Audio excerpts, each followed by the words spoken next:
to call the regular board meeting of the Zion Park District dated January 21st, 2021 to order. Eric, can you call the roll? Commissioner Hartman? Aye. Commissioner Rivers? Here. Commissioner Brown?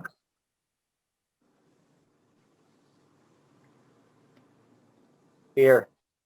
Commissioner Pye? Here. President McGarrah? Here.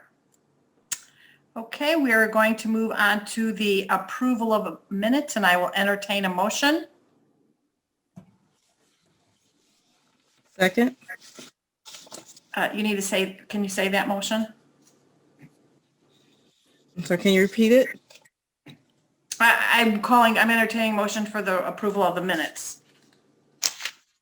Okay, seconding the motion to approve the minutes for tonight's meeting. I'm entertaining a motion to approve the minutes of the Personnel and Finance Subcommittee and the regular meeting of the Board of Commissioners for the Zion Park District dated December 17th, 2020. So moved. Do I have a second? Second. Eric, can you take the roll?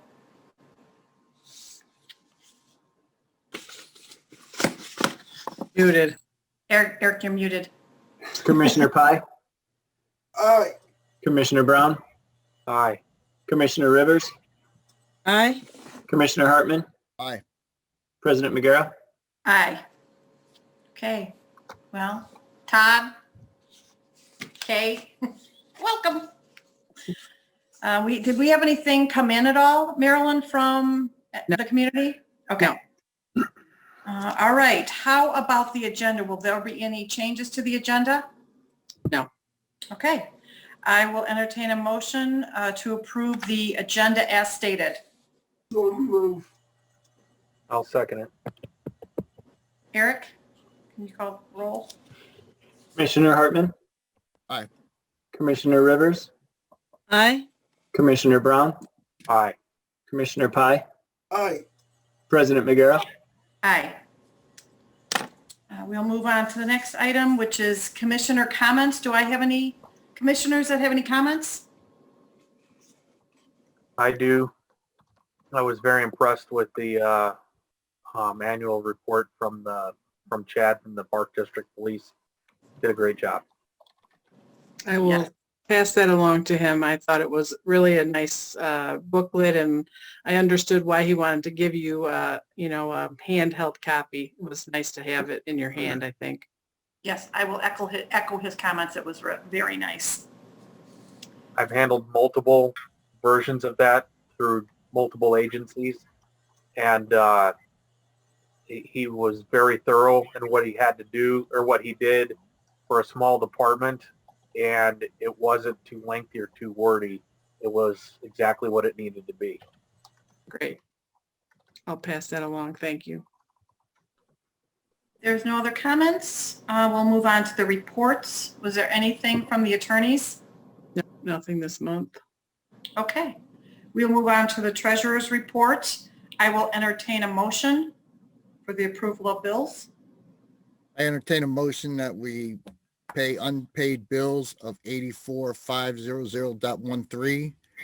Total paid bills of 412,991.54 for a grand total of 497,491.67. Eric, can you do a roll call? Commissioner Brown?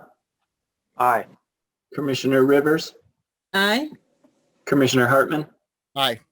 Commissioner Pye? Aye. President McGarrah? Aye. Okay, we'll move on to the director's report. What you got for us?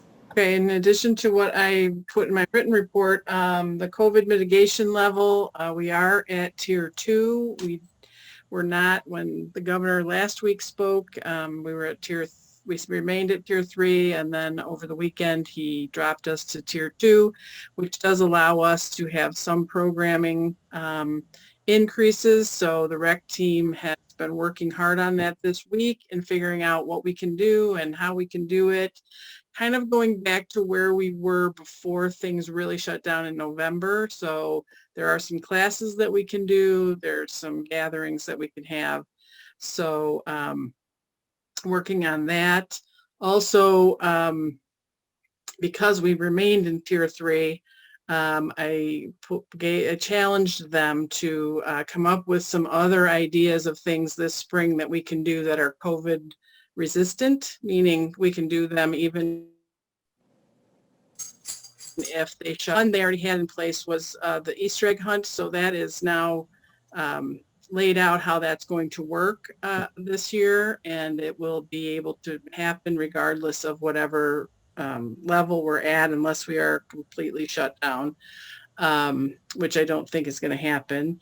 And also some other special events this spring that I think we're going to try, and I think we are going to have to work to bring people back to the Park District as we go through this mitigation and, you know, the whole thing. As things open up, people are still going to be uncomfortable. So they're working really hard to, as we can move forward, make sure we're communicating that. And so that is good news. Did they say when they would look at the next date of the next one? You know how they kind of have a date? Well, February 6th, I think, is the date that I have seen, but he seems to be kind of working off of the numbers, and if they change, he's going to make changes for each region. So it's really watching what the numbers look like for our region, and, you know, when we look like we're going to get close to them, we can probably anticipate that they'll change. And how, what about the COVID testing? I went by there today and there were a couple cars that were there, but there wasn't too many. Well, actually, I, at the Coalition for Healthy Communities meeting, one of the suggestions was for them to hand out the all vax flyer so people could know how to get on the list to get a vaccine. And so I went over there and I talked to those guys, and they've been having between 70 and 90 cars a day. Wow. So you wouldn't notice that because it's not all at once. It's over the course of an 8-hour day. But they have been relatively busy, which is good. I think it helps to reflect, you know, correct numbers for us, at least in our area.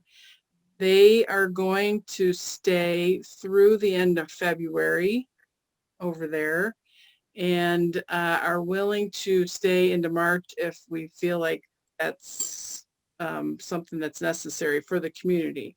So I think they're really more than willing to continue on. You know, the 7-Eleven is the major sponsor of that for the community. The guy at the 7-Eleven there by Jewel has kind of put that all together for the community. So Is that a really fast turnaround time or to get the results? Yeah, it seemed to be the people that I know that went and tested there was in 2 or 3 days. It was quick. So yeah, so it's a really nice system. I think it's easy to get in and out of, and I don't think there are real long lines ever, you know, that doesn't seem to be. I talked to Chad about that actually, and he, you know, was checked with Kirk Henderson to see, you know, what the Zion police, who are, you know, around all the time, our officers aren't around all the time, but that there hasn't been any issues with, you know, cars lined up and that kind of thing. So that's been really good. Good. And then the only other thing is, you know, I did put in my report that we did decide to make the Black History program a virtual program this year. You know, that was kind of a hard decision, but, you know, some of the factors were that we weren't getting a lot of the choirs and things. You know, they're not practicing, they're not performing because it's not really allowed. And so that was part of it. You know, a lot of our audience members are older people in the community that are not ready to gather, even if you do it social distance. And if we did it under the mitigation that we're at now, we could only have, you know, 10 people. So you can't have big gatherings. So it didn't make sense to try and do an event where we generally have such a large number of people attend. So David did have some honorees that he wanted to give awards to. And so on the Facebook page of the Park District, starting February 1st, we will be announcing who those people are.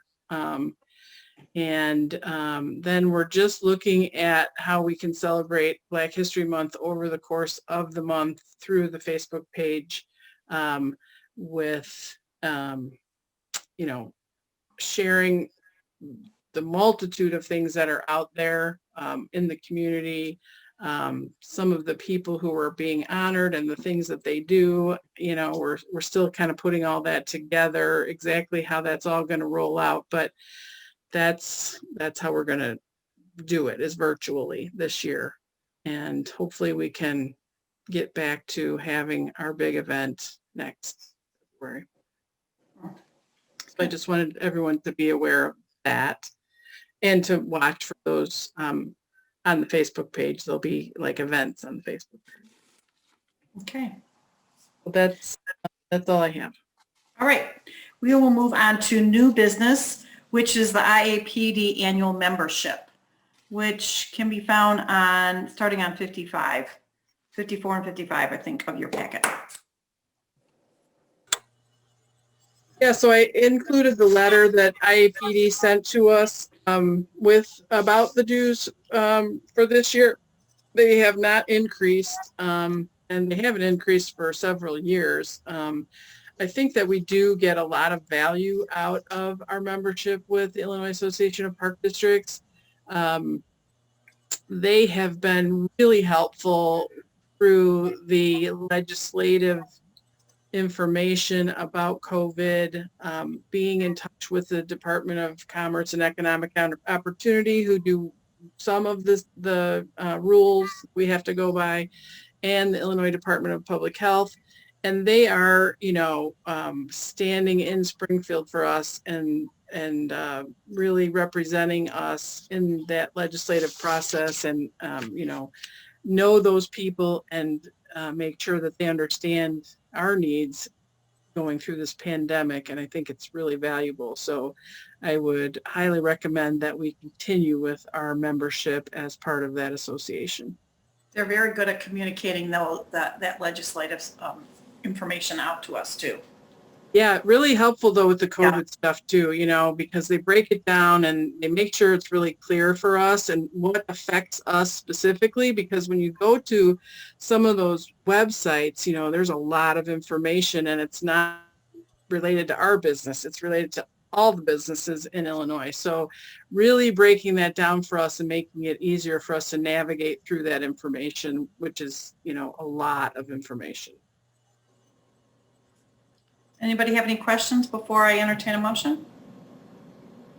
Okay, I'll entertain a motion to approve the IAPD annual membership of $4,999.75. So moved. I'll second it. Any further discussion? Eric, can you do the roll? Commissioner Rivers, Aye. Commissioner Hartman, Aye. Commissioner Pye, Aye. Commissioner Brown, Aye. President Magera. Aye.